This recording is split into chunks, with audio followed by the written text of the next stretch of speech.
आज के एपिसोड नयनतारा की शुरुआत नयन से होती है, जो उस महिला से वादा करती है कि वह उसकी बेटी को हर हाल में, चाहे नर्क से ही क्यों ना लाना पड़े, वापस लेकर आएगी। छोटी माँ उसे समझाती है कि उन्हें लता का पता नहीं मालूम है और वह एक बेहद खतरनाक औरत है। इसी बीच गार्ड अपने सीनियर से बात करते हुए नयन का नाम लेता है। तभी नयन उसे रोककर बताती है कि वह नयनतारा सेनगुप्ता है। गार्ड उसे एक बुजुर्ग महिला के पास ले जाता है, जो उसकी दिदा निकलती है। नयन दिदा को गले लगाती है और अपनी नवजात बेटी से उनका परिचय कराती है। लता की मां नयन से सवाल करती है कि अगर तुम्हारा बच्चा सुरक्षित है तो फिर किसका बच्चा किडनैप हुआ है।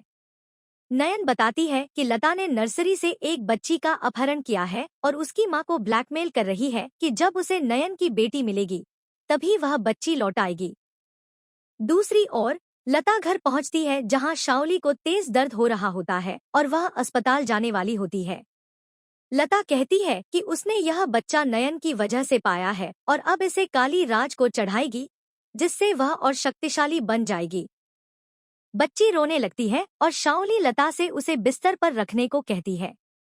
जैसे ही लता मुड़ती है, शाओली मौका देखकर वहां से भाग जाती है ताकि वह अपनी डिलीवरी के लिए अस्पताल जा सके। उधर दिदा नयन को बताती है कि शाओली और लता साथ हैं और पिछले 7 महीनों से उन्होंने उसके घर को अपना अड्डा बना लिया है और उसे पूजा पाठ तक नहीं करने दिया। नयन छोटी माँ से कहती है कि वह अकेले जाएगी और पुलिस की मदद नहीं लेगी, क्योंकि इससे मासूम बच्ची की जान को खतरा हो सकता है। नयन अपनी बेटी को देखती है, उसका हाथ पकड़ती है और जाने के लिए निकल पड़ती है। इस बीच छोटी माँ, मोहर, दिदा और माला अस्पताल से निकलकर कैब में बैठते हैं। तभी एक तांत्रिका कैब रोकती है। वह बच्चे को देखकर कहती है कि वह लोगों के कल्याण के लिए आई है। वह चेतावनी देती है कि दूसरों की समस्याएं अपने सिर पर मत लो, वरना अपनी ही चिता जला बैठोगी, जैसे तुम्हारी माँ ने किया था। मोहर यह सुनकर घबरा जाती है और सोचती है कि क्या नयन किसी बड़े खतरे में है। नयन दुर्गा माँ के मंदिर पहुंचती है और उनसे आशीर्वाद मांगती है। वह प्रार्थना करती है कि माँ उसे अपना मात्र साधन बना ले, ताकि वह उन दुश्मनों का अंत कर सके जो काले जादू से इंसानियत को नुकसान पहुंचा रहे हैं। वह भक्ति और आस्था की शक्ति को फिर से स्थापित करने की विनती करती है। नयन एक बच्ची को हाथ में लेकर कैब रोकती है और उसमें बैठ जाती है।